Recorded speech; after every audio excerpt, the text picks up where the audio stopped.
Mesmo que escrevam sobre sua aldeia, os escritores querem ser universais. O que é preciso para isso? Escrever bem ou morar num país poderoso? É tão fácil ser universal em Paris quanto em Quixeramobim? Vou começar com uma pergunta fúnebre. A literatura rural está morrendo? É uma pergunta difícil, não é fúnebre. Eu acho que a morte, como faz parte da vida, ela nunca vai deixar de aparecer em todos os lugares. Inclusive, enquanto a gente tiver meio rural, tiver o interior, essa ideia de interior existir, persistir, ela estará viva.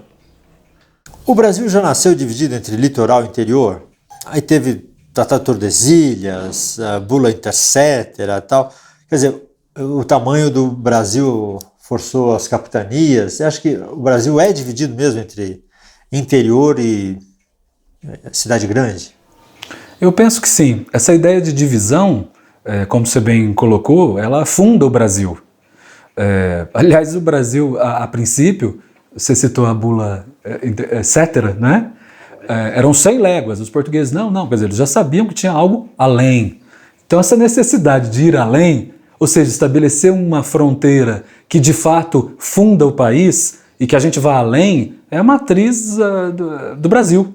E a nossa identidade ainda é uma oscilação entre caipirice e urbanidade? Sem dúvida.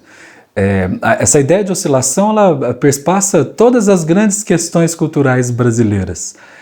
Ou é litoral ou é interior, ou é metrópole ou é pequena cidade. Então esse jogo entre essas duas visões de mundo me parece ser importante para entender o que é ser brasileiro. Vários escritores, vários intelectuais na história do nosso país, bem ou mal, consciente ou inconscientemente, trataram desse aspecto. Então o Oswald, por exemplo, quando fala tupi or not tupi, é um pouco também essa questão, dizer, o que é que a gente é, como é que nós vamos nos estabelecer como povo, passa por aí. Para escrever literatura rural, você tem que morar no interior, ou ter morado no interior? Olha, é uma outra pergunta que vai além, não é, da questão morar no interior. Mas eu penso que escrever qualquer coisa que seja, qualquer texto que seja, você precisa ter uma experiência real, de carne, para poder entender como é que aquilo funciona. A distância não funciona. Nós citamos o Graciliano. É famosa a carta do Graciliano a uma sobrinha, Marili. Tinha 14 anos a menina e mandou para a família, o Graciliano já era conhecido, mandou um conto. E o Graciliano então responde a Marili, essa carta é famosa, dizendo assim, olha Marili, minha querida Marili, todos gostaram muito, seu conto saiu num bom jornal, tinha gente boa ali, tinha uns bobos juntos, mas de modo geral era bom, mas eu vou falar dos defeitos. Você fala de mulheres que lavam a roupa na beira do rio. Você nunca viu uma mulher que lava a roupa na beira do rio?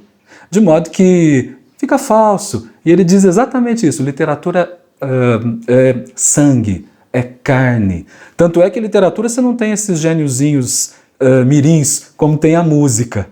E ele termina com um conselho magistral para a menina de 14 anos. Ele diz assim, não adianta você dar essas mijadas curtas. Então, para você mijar comprido, mijar longo, você precisa ter vivido, você precisa ter aquilo no sangue, na carne. Quando o interior, o Brasil de dentro, passou a ser representado de forma mais fiel na literatura? De forma mais fiel, eu acho que é século XX, com o chamado mesmo regionalismo. Antes nós não tínhamos, até por conta não havia nem literatura. O Antônio Cândido fala lá na formação, né, a literatura brasileira é uma ramificação da europeia.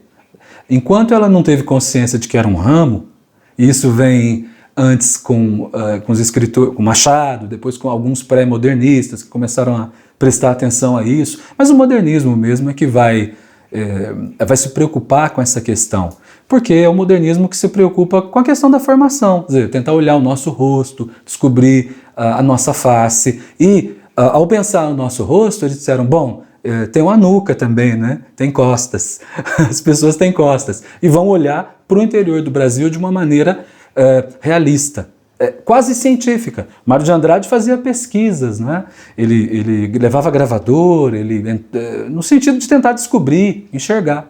Então, ao mesmo tempo que ele lia alemães que falavam do interior de Roraima, e ele aprendia com isso, mas ele também ia pessoalmente. Eu acho que a partir do momento que houve essa possibilidade de conhecer de uma maneira mesmo real, é que a literatura vai retratar esse interior do Brasil com verdade. Se é que eu posso dizer que literatura retrate algo com verdade. Você acha que essa onipresença da voz urbana nos romances, hoje em dia ainda é maior, ela oprime uma voz literária rural? Eu acho que sim, porque há um preconceito também, claro, em relação ao mundo rural. As pessoas da grande cidade, elas costumam imaginar que ali é uma espécie de ápice da civilização e eles morando ali encarnam a vanguarda do pensamento brasileiro. E as pessoas do interior olham sempre com um pé atrás. Não sei se usam a expressão pé atrás, mas olham com o pé, talvez com os dois pés atrás, né? Então eu acho que esse preconceito existe e acaba atrapalhando, e ele, claro, aparece na literatura. Então qualquer pessoa que dê voz a alguém do interior, eles querem ver como pitoresco, às vezes até datado, por conta do regionalismo que nós estudamos, eles imaginam que isso seja uma questão datada. A modernidade está aí, os veículos de comunicação estão todos aí, são muito importantes, mas o interior ainda existe. Diferente, mas existe. E é óbvio que a arte precisa dar voz a esse espaço, a esse lugar, a essa visão de mundo, porque ela faz parte do Brasil, ela encarna aquilo que nós somos e precisa aparecer com o mesmo peso. Não diria mais do que a cidade, mas também não menos. E não é datado, como muitos ainda imaginam que possa ser. O rural, né, parece que na visão do escritor urbano, década de 50 para sempre, né? 40 tal. Exato. Tem internet aqui. É isso. Banco. Mas e o escritor do interior? Ele se intimida também a se expressar porque a voz corrente é urbana? Ele se intimida, mas isso penso que está muito mais ligado ao mercado, que, óbvio, domina as manifestações culturais, do que propriamente a realidade daquilo que ele faz. Como você tem toda a mídia, os grandes veículos, toda a atenção voltada para as cidades, para esse mundo cosmopolita. Então os jornais falam de exposições em Nova York, falam de museus, há uma exposição em Londres. E imagine um sujeito aqui em Arceburgo abrindo o jornal, uma exposição em Londres, que interessante. Ele imagina que aquilo que ele faça aqui, que a exposição de artesanato dele, seja absolutamente nada, não tem importância nenhuma.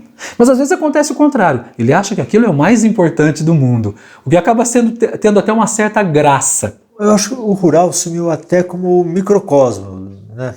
Por exemplo, Incidente Antares, do Érico. Se passa numa cidade pequenina, tal, mas é um microcosmo, mas nem isso a gente tem mais, né? Não tem essa cidade pequena que faz as vezes de mundo. É difícil, isso desapareceu mesmo. Esse fazer as vezes de mundo tem sido uma pretensão do ser humano, não só nesse momento. E pensar o rural, agora eu estou pensando mais do que respondendo. Eu acho que pensar o mundo rural, essa parte do Brasil, um tanto quanto deslocada em todos os seus sentidos, talvez seja recolocar essa questão do microcosmos para o Brasil de uma maneira que ainda é pertinente. Me lembrando do Raul Pompeia, do Ateneu, né? Que começa com a ideia de microcosmo. Vais encontrar o mundo, disse-me meu pai, à porta do Ateneu, coragem para a luta. Né? Essa luta não se dá só no Ateneu, né? Existem outros microcosmos. E o interior pode, talvez esse seja um caminho interessante para os escritores do interior, poderem pensar esse Brasil novo, esse Brasil diferente. Isso ainda é possível, existe, mas as pessoas não acreditam mais nessa possibilidade. O homem moderno, citadino, diante desse bombardeio de informações, ele tem consciência de que ele é incapaz de dar conta de tudo.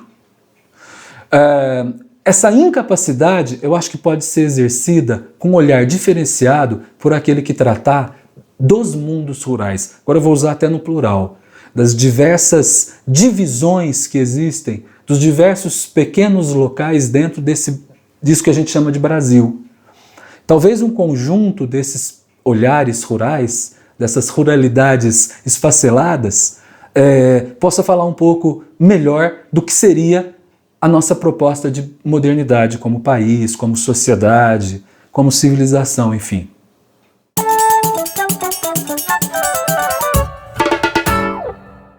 Leon Tolstói nasceu na Rússia em 1828. Seu livro mais famoso é Guerra e Paz, uma visão épica da sociedade russa. Suas ricas descrições psicológicas fazem com que seja considerado um dos maiores livros da história da literatura. Tolstói procurou o sentido da vida na filosofia, na teologia e na ciência. No final das contas, decidiu seguir a vida simples dos camponeses. O escritor recusou a autoridade de qualquer governo e de qualquer igreja. Criticou também o direito à propriedade privada e pregou o conceito de não violência. Tolstói deixou de beber e fumar, tornou-se vegetariano e passou a vestir-se como camponês. Aos 80 anos, farto das discussões com familiares que não apoiavam suas ideias, fugiu de casa num trem e morreu nessa fuga. Foi enterrado à sombra de uma árvore.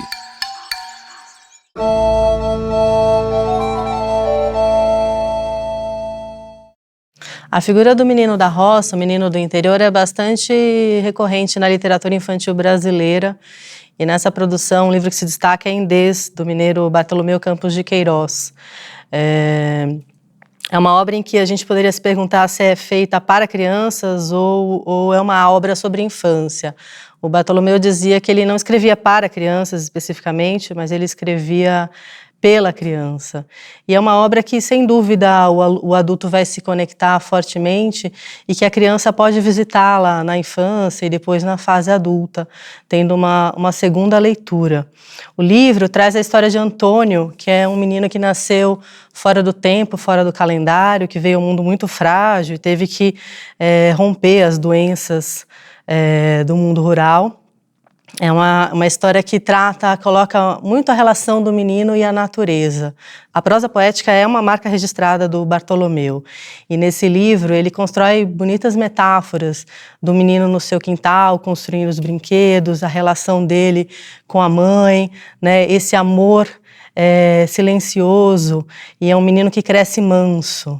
É um livro que faz um bonito retrato do menino rural, do menino do interior, pé na roça, mas ele traz muito fortemente a universalidade da infância, e acredito que por isso que a gente se conecte tão fortemente com a história desse menino, Antônio, de Indês, que é uma expressão popular em que significa o ovo que a gente coloca no ninho para que a galinha volte e coloque novamente outros ovos ali.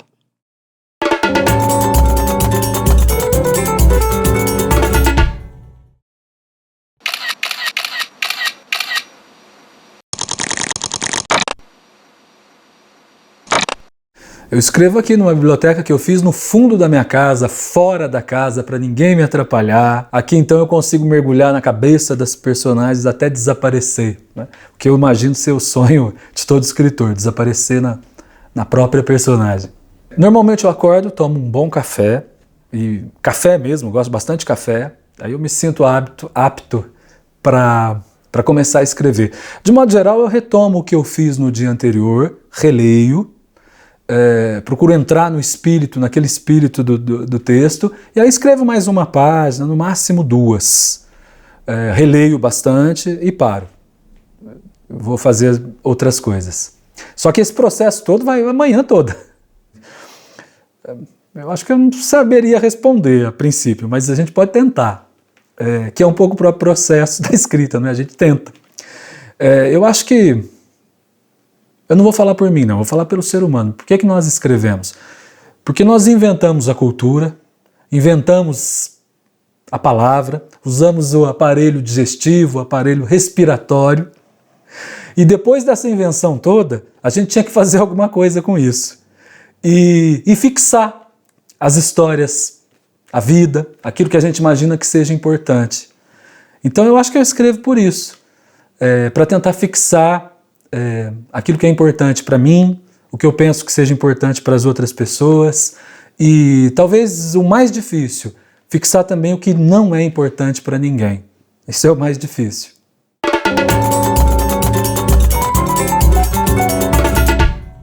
Oi gente, eu sou o Videl do canal Ratos Letrados e tô aqui hoje para falar de um livro que é Contos Gauchescos e Lendas do Sul, do Simões Lopes Neto.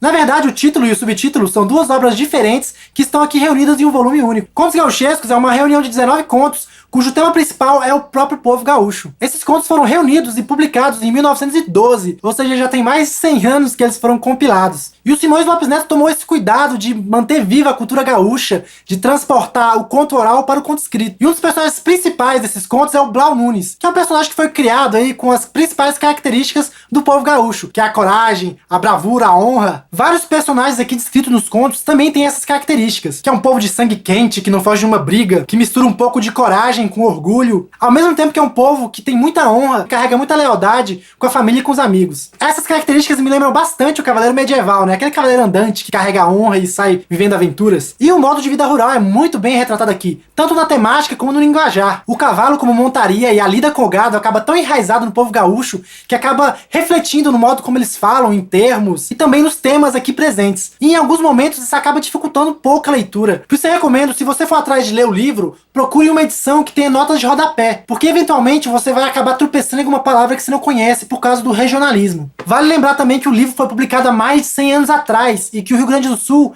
é uma parte do país que tem um linguajar próprio, tem alguns termos que a gente não utiliza no resto do país. Mas eu não vi problema nisso. Esse regionalismo todo dá uma impressão de que eu estou sentado em volta de uma fogueira, conversando com os amigos, enquanto eles contam causos e passam um chimarrão de mão em mão. Já a segunda parte do livro, que é Lendas do Sul, tem essa pegada um pouco mais mitológica e folclórica do povo sul-rio-grandense. Essa segunda parte do livro é um pouco mais curtinha, mas tem vários mitos interessantes do sul, como a lenda do Boitatá, que é uma serpente gigante que devora os olhos por aí e sai assustando as pessoas. Tem também uma das lendas mais famosas do sul, que é a do Negrinho do Pastoreio, que era um escravo que foi maltratado pelo dono após perder os cavalos, e quando todo mundo achou que ele já tinha morrido, Nossa Senhora foi lá e salvou ele. Então reza uma lenda que se você perdeu alguma coisa importante, você pede ajuda pro Negrinho do Pastoreio, que se ele não achar, ninguém mais acha. São Longuinho ficou com inveja agora. E o meu conto favorito das lendas do sul é a Salamanca do Jaral, que é uma história que parece que foi saída das 1001 Noites. E o personagem principal dessa história é ninguém mais, ninguém menos que o próprio Blau Nunes, aquele personagem que narra algumas histórias dos contos gauchescos. Esse livro aqui é recomendado para quem gosta desse tema rural, de histórias do interior, de causos, ou para quem quer simplesmente se inteirar um pouquinho da cultura do Rio Grande do Sul. Então é isso, gente.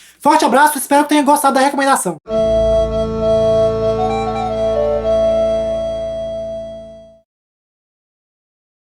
Meu nome é Almido Semedes, né? Agora conhecido como Mirtan, nome de artista plástico, né? É um tan de tantã mesmo, de índio, né? Vem do índio. Sou descendente de índio Guaianazes, né? Sou o último remanescente da nossa geração. Nascido e criado aqui na Ilha do Araújo, pescador, né?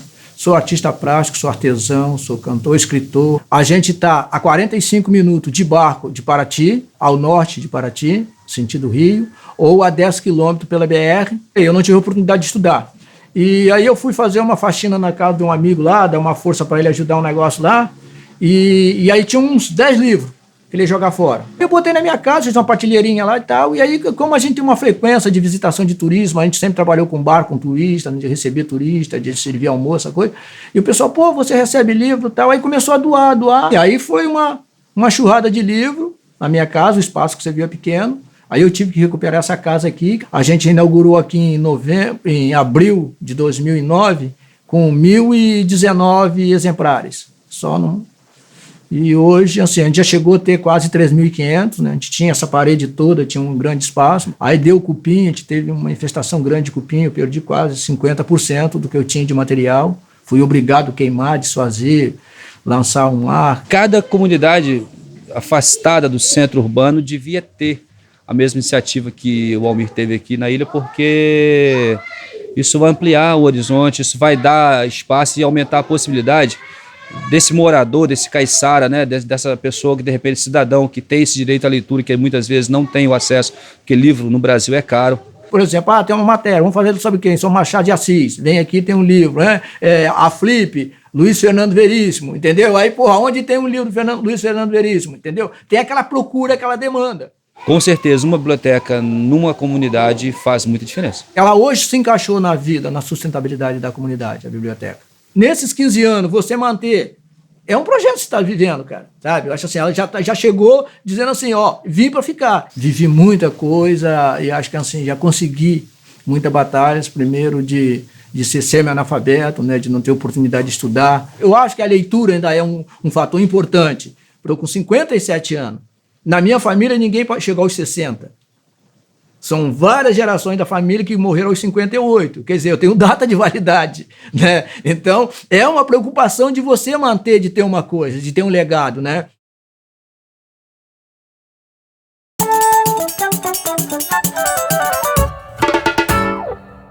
Alice Munro nasceu em 1931, no Canadá. Seu estilo é espantosamente simples. O leitor tem a sensação de escutar alguém contando uma história. Mas nem por isso personagens e tramas perdem em complexidade. Munro não faz histórias bonitinhas.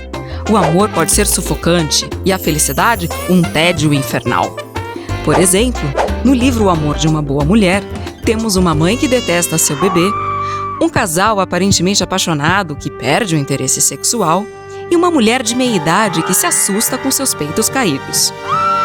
As histórias de Alice Munro se passam em pequenas cidades e tratam de problemas cotidianos. Mas ela diz o seguinte: não existem assuntos grandes e pequenos. As grandes coisas, os males que existem no mundo, têm uma relação direta com o mal que existe ao redor de uma mesa de jantar.